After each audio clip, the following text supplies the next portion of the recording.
the Arex Delta X Tactical. Shooting impressions, you'll see our absolute cold shot, first shot through the gun. We'll do a full mag +1 to test how the magazines run. Bring it through our trademark What's for Dinner test to see what the gun eats. Take it to the spinner for sights and trigger control, do some practical accuracy, and then give you the concluding thoughts of 2 shooters. Coming up next on GB Guns. So I haven't shot anything through the Delta X Tactical, but I did take a few moments before we stepped out to try the different backstraps, because by looking at them, this one intrigued me, and it is actually very comfortable. Ended up putting on the large after I tried to disassemble the gun. So now I'm really excited to shoot. Got 10 rounds of PMC bronze, and our steel torso out there at about 20 yards is a reduced size torso, not the full size ones. So something to aim at. I don't know why our camera's slow to focus here.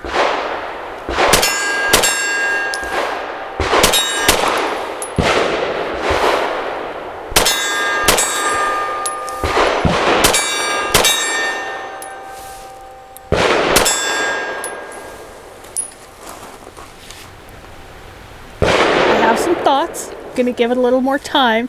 So far I'm really enjoying shooting this. What do you think of that backstrap? Going to a large seems unconventional for a medium hand-sized woman. It's not though. I can still touch my fingers here at the top, which is where I apply a lot of pressure for my push-pull grip. The swell on this, it fills this back of my hand, because though I have small hands, they're broad. They're wide across. So I need a little bit extra there. I really liked it. Like I was at home. And this is something too we've noticed with other guns. We've done the Delta M, which has a shorter frame. We noticed this on the Walther PDPs. When you go to a longer frame, sometimes you want to reconsider backstraps, because the longer frame is going to hit your hand different. The curve's going to hit your hand at a different spot. And that's why we've got Tia, with a woman with medium-sized hands, going for the large backstrap. Well, I ran the Delta Gen 2 M through a shooting on the move course and liked it. So I'm looking forward to trying this X, see how the slide release works for left-handers. It does. Excellent. And let's see. Oh, blacked out rear sight and white front sight really shines in this low lighting we've got on a January day in the Northwest. It's a nice day. It's not That's wet. really easy to shoot. Really easy to shoot. Yeah. That Blazer 115 grain was kind of barely tumbling out of it, but uniformly. Mag release on the other side is stiff. You got to really push it. I think because it's short, it almost feels flush. Yeah, it is. Whereas it's raised for the right-handers. I'm sure you can flip that around, reverse it. Anyways, let's see how these mags run with the +2 fully stuffed. So off camera, Tia was just telling me her thoughts about this. No, I can't steal a line. Anyways, full mag +1 using the PMC bronze 115 grain, using our flush mag for the +1, and a +2er, giving us 19-20 rounds. I'm going to aim at that same piece of steel, try to burn it down. We're just looking to see how the mag runs. Ideally, I hit things, but at these speeds, sometimes I can't pull that off.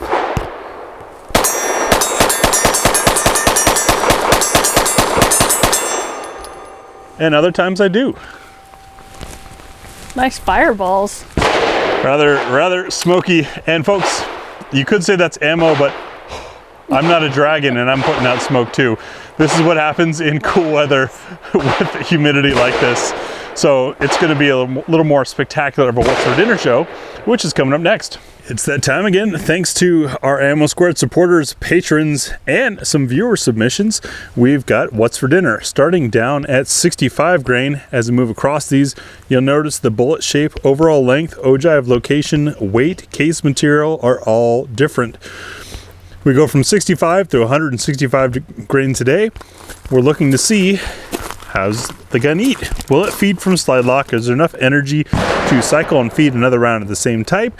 And will it lock open on empty at the end? 3 rounds takes care of that. Anything past that is testing the magazine, which is too time and resource expensive for an unsponsored channel like ours. Let's get to it. For number 1, we'll be using Liberty Ammunition Trainer in 65 grain. This is a lead-free.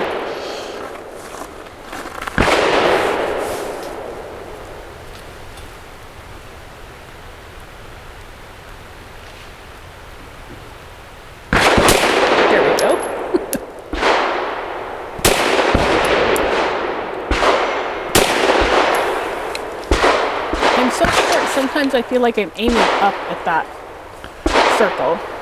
Yeah, it is a little above your head height. Okay. Nice group though. Also in 65 grain, we have the Arex Inceptors for circle number 2. These are those copper polymer screwdriver looking things. They're, yeah, bronze colored. They're really pretty.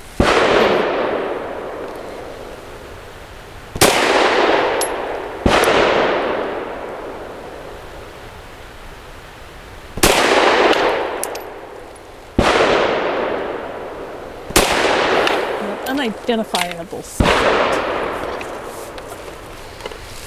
Though I wish I could. It's very intriguing. Not pleasant though. These Underwood ammo in from a viewer. These are a 68 grain Extreme Defender plus P round. These are the solid copper screwdriver tips.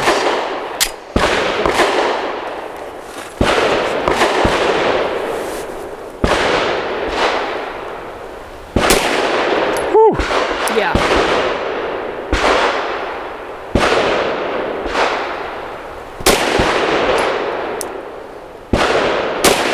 Damn. Felt every bit of that plus. I felt that through my whole right leg. Whew.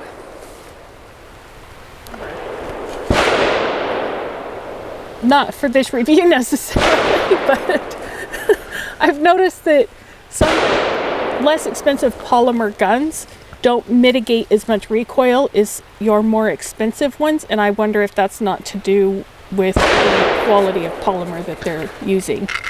To me, it would make sense that a harder polymer would give you more shock in hand, and your softer, more rubbery ones absorb more. Yeah. However, a harder polymer, until it cracks, would hold things together better. So maybe there's a purpose there. I'm sure there's science behind it, and we're noting this because those last rounds were so violent in this gun. Like they were not pleasant on my hand at all. And this is also the 5th gun we've reviewed today. So Not sensitive. We're on circle 4 now with the Centerfire Next Generation. These are 100 grain, lead-free ball ammunition.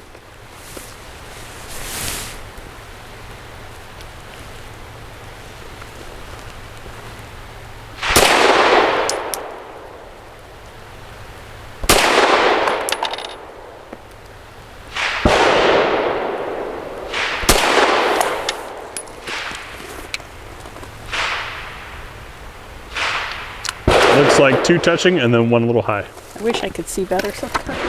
And for circle number 5, we have Blazer's 115 grain aluminum cased ammunition. We use aluminum cased ammunition because it tracks and expands at a rate, and there's a different friction coefficient within the magazine and within the chamber.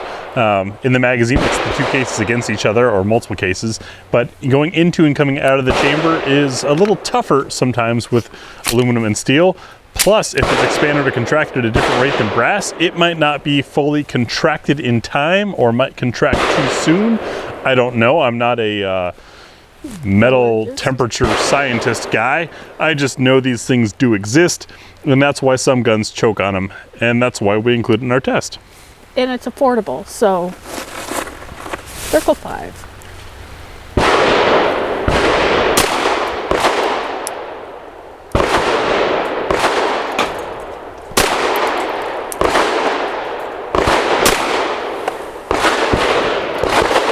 In the background, I thought I heard something thud metal, like it might be our car getting hit with a stray from one of our neighbors here. Circle 6 is Bellum's 124 grain. This is just your standard full metal jacket stuff out of Serbia. It tends to be NATO pressure. And a little smoky sometimes. Yes, but clean in the gun. We Yes. ran a lot of this stuff at a course. In fact, it was the course where I used an Arex Delta M. And it was flawless for us. Oh, Just slightly higher recoil. Because it is a hotter load. they are loud. I have electronic ear pro in, and I have headphones on so you can hear Graham speaking, and that sound was completely magnified. And speaking of loud, here's some 124 grain plus P. This is the Winchester USA Ready Defense. It's a nickel-plated projectile and case, and has a red polymer piece in it, sort of like their, I'm drawing a blank now, but their duty line for law enforcement. And I've seen this stuff in gel. It's actually pretty impressive. Not something to take lightly, nor does it shoot lightly. So here we go, Circle 7. Woo! Yeah. Yeah, it's a spicy meatball. Gee.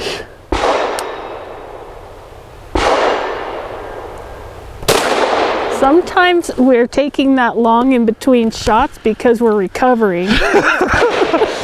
I think Graham was just trying to stack a couple though. And I was getting, I've already rubbed it out, but I was getting a little bit of indentation on my finger. Definitely getting recoil transfer down at the bottom Yeah. of the safety dingus to the trigger. Was a little sharp, making little I can see it. little dark dents in there with that spicy ammo. But Circle 8, Federal Syntec Training Match 124 grain, purple synthetic coating on a snub nose projectile. I have to take the old mag out before I can put the next mag in. In here, I was just worried you were going to have him facing the wrong way. There we go. All right.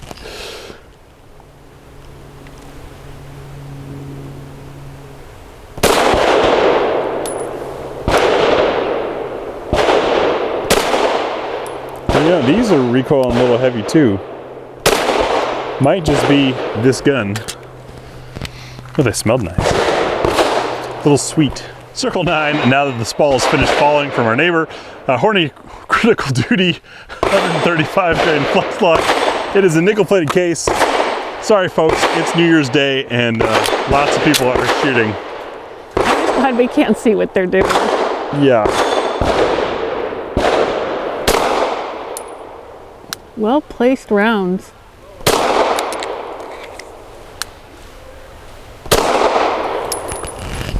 That shot pretty nice. Very stout recoil sense through this gun. Look what I caught. Tia caught one of the cases. For Circle 10, we have the Ammo Inc. Stealth, thanks to True Shot Gun Club. 165 grain. Also tends to be soft shooting, which I'm looking forward to since some of that stuff was pretty stout through this gun. You know, the Arex Delta Gen 2s are very lightweight pistols, and that's part of why you feel more recoil in them. When you consider it as a carry option, that you're going to be carrying it more than you're shooting it, then it's okay.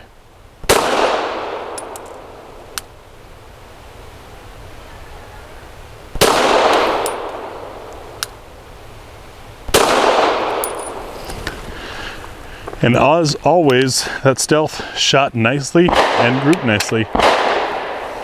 What you're looking at is our 6-inch Titan Great Outdoors spinner target. And we are back about 13 yards or so. We use this to test our ability to learn and develop commentary for the sights and trigger control. It's a small targeted distance, and as you hit it, it starts moving. The more you hit it, the faster it moves, the more important a well-placed and well-timed shot becomes.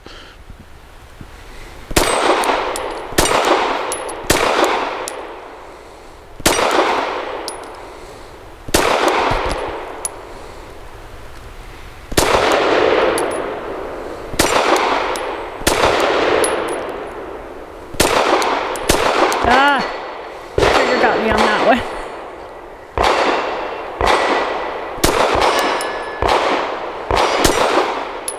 And I just stopped blow it. Pretty good hits though. Good hits. I felt like I had less anxiety about watching the swing of the spinner and timing everything. And I have to say that that's probably got a lot to do with the sights. The sights for me work really well. The wall might be a little bit soft because it did sneak up on me a couple of times, even though one of those times was not as obvious as the other. But overall, this would be a fun gun for me to really get good at the spinner because that was enjoyable. All right, again with the Blazer Brass, or sorry, not Blazer Brass, PMC Bronze.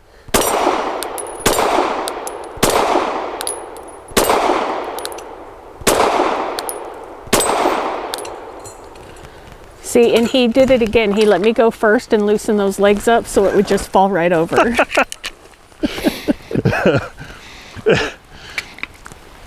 Tia likes to talk as if it's a competition between us. It's not. It's for us to evaluate sights and trigger control, but it is fun to knock it over or, you know. Yes, that's a smirk. This trigger is very timeable. It's the wall's got a good definition to it, and the reset kicks you forward right to it. Pull again and you're at the wall. There's no extra retake up, which made that great. Having a blacked out rear and white dot front sight was excellent for being able to keep an eye on things, and the size of the sight I think makes it really easy for that. This is a sight that's easy to find and easy to keep track of. And it's evenly centered, and though we don't focus on the color of the dot, when they're off center, for me they throw my sight picture off a little bit because I'm constantly trying to adjust for that. Yeah, we have had some where the dot isn't perfect on the post, or the fiber optic isn't perfect on the post, and that can be infuriating. But a good handling gun. I may have a bit of upper hand at this since it was an Arex Delta that I took to a shooting on the move course, and I want to talk about timing and keeping control of your sights and your trigger, running on gravel and trying to hit targets at the same time. It's definitely a place where that application comes into hand. Next, we've got practical accuracy. So for 5 shots from 7 yards for accuracy, we use the Nosler 115 grain assured stopping power jacketed hollow point. And I will aim at the left circle square. And this is a 1-inch square, which from 7 yards tends to scale back to about the size of your front sight post.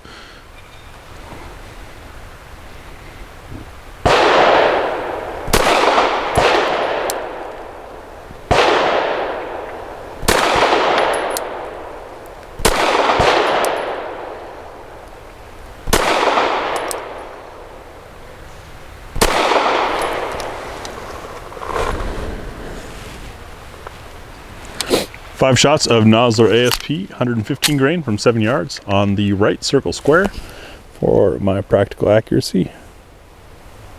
There we go. Greg's had a great shooting. Don't mess it up. I didn't mean to do that.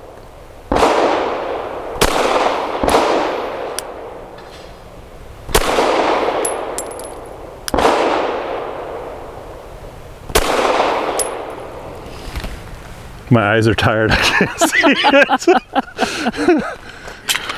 it. I wasn't trying to jinx you. I thought that maybe you wouldn't be able to hear me. I was just commenting that you've had a really good shooting day. I could just hear that you were whispering in the background.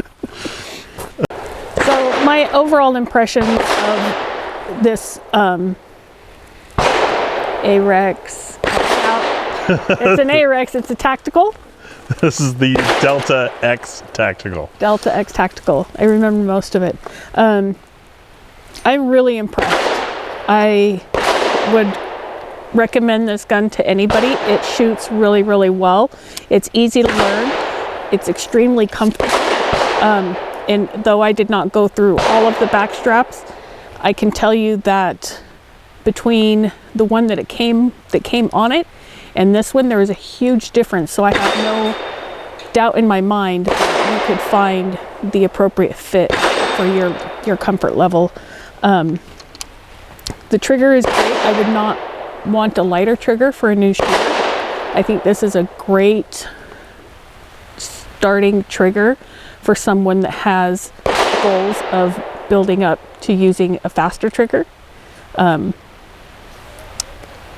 And as I commented on and off screen, though this is a great gun to shoot, super fun. Like, it's really easy to shoot, it's really comfortable. It's definitely, you know, it's like sitting down in a Subaru WRX and then sitting down into a plush leather, pick your favorite sports car. You know, there's just a difference in economy grade stuff. It's, and I don't mean that in a negative way. I mean, it's just a great gun. It's an affordable performance gun. Yes. Is a way to say it. And back to the back strap, what I'm understanding is by going to the large there, it has lengthened it down at the bottom of the grip, which gives your support hand more surface area to get onto. And I noticed that's what it did for me for sure, because the back strap doesn't change the reach of the trigger on this model in this size. All of your controls are still within reach, but now you've got more surface area to get a support hand on there. Is that? So if you'll watch as I grip, my palm actually spreads out a little bit. So if I have a narrower back strap, that meat has no place to go. And it just leaves a hole in my hand here when the when the grip is narrower here, and it causes, the recoil of the gun causes that gap to increase over time. So I might get 2 or 3 shots off and I'm doing great, but then I have to readjust my grip because I've had too much built in. Whereas with this, I'm already nice and full, and then when I bring my hand around, I can maintain that completely by pressing my fingers into my other hand. Having spent a decent amount of quality time with the Arex Delta M and now trying this Delta X tactical, I appreciate the larger frame that comes with the X. Just being able to get my whole hand on it more comfortably. The trigger predictability, the excellent texture.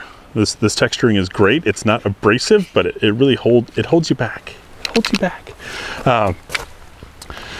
These sights are excellent, tall enough for suppressors or accessories that you want to put on there. I like the ledges. I mean, I ran this through a course and I had a great time with, well, not this one, but another model. The compromise that you have with these is, and I don't remember because I had to pause because their neighbors have some very noisy guns, but there we go, now I remember. Because the Delta M is thinner and lighter than most guns in its class, or the Delta X in this case, you're gonna feel it. So recoil is slightly higher. It's a little more jarring depending on loads. Tia made the comment off camera that, you know, we filmed 5 pistols today and ran the same ammo through all of them. And the experience was different for each load with each gun. And it just comes down to picking your ammo for your gun, for your application, be that a course or range day or something like that. You're gonna wanna try these things out. It's part of why we do these what's better tests. Another thought too that I've had throughout the day and meant to mention is changing the back strap at home to get a good grip is great, but don't settle on that. You're gonna wanna run a few rounds with each of those grips too, because the firing of the gun changes your grip. So don't just think that, well, this feels great. Know what it feels like after shooting, you know, a few rounds through it. Yeah, be in that shooting a 5-round group with each back strap or running the same drill with each back strap. You'll find different fits. Tia and I are fortunate enough to have experienced enough different guns backstraps that we can kind of eyeball it, but we're still not always right. And moving to large by default was certainly not something I would have estimated to be right, but it certainly worked well. The gun was flawless as I recount. Yeah, we didn't have any issues with it. No issues that I recall. Just an overall well-built, excellent gun that, to me, especially for the price point, shows you what Arex is willing to do to make sure you've got a good gun that a lot of other manufacturers aren't willing to do, at least not yet. And that makes these an incredible value, a safe gun to go after. The only negative or light caution that I could give you is you are going to feel a little more recoil through these than you are other guns. Is it unbearable? No. Obviously, I ran one through a class, but it's just something to be aware of, especially if you're going to put some hot loads in it. The good news is, chances are, if you're running plus speed or anything like that, it's a defensive load that you test once and then carry. It's not something you're shooting all day, so who cares, really? But once again, Arex has come through with a spectacular model. Lots of things at this size and being optics ready, having the tall sights and having a threaded barrel. This thing's ready for just about anything you want to do with it, while it's still slim enough to carry. Thanks for watching.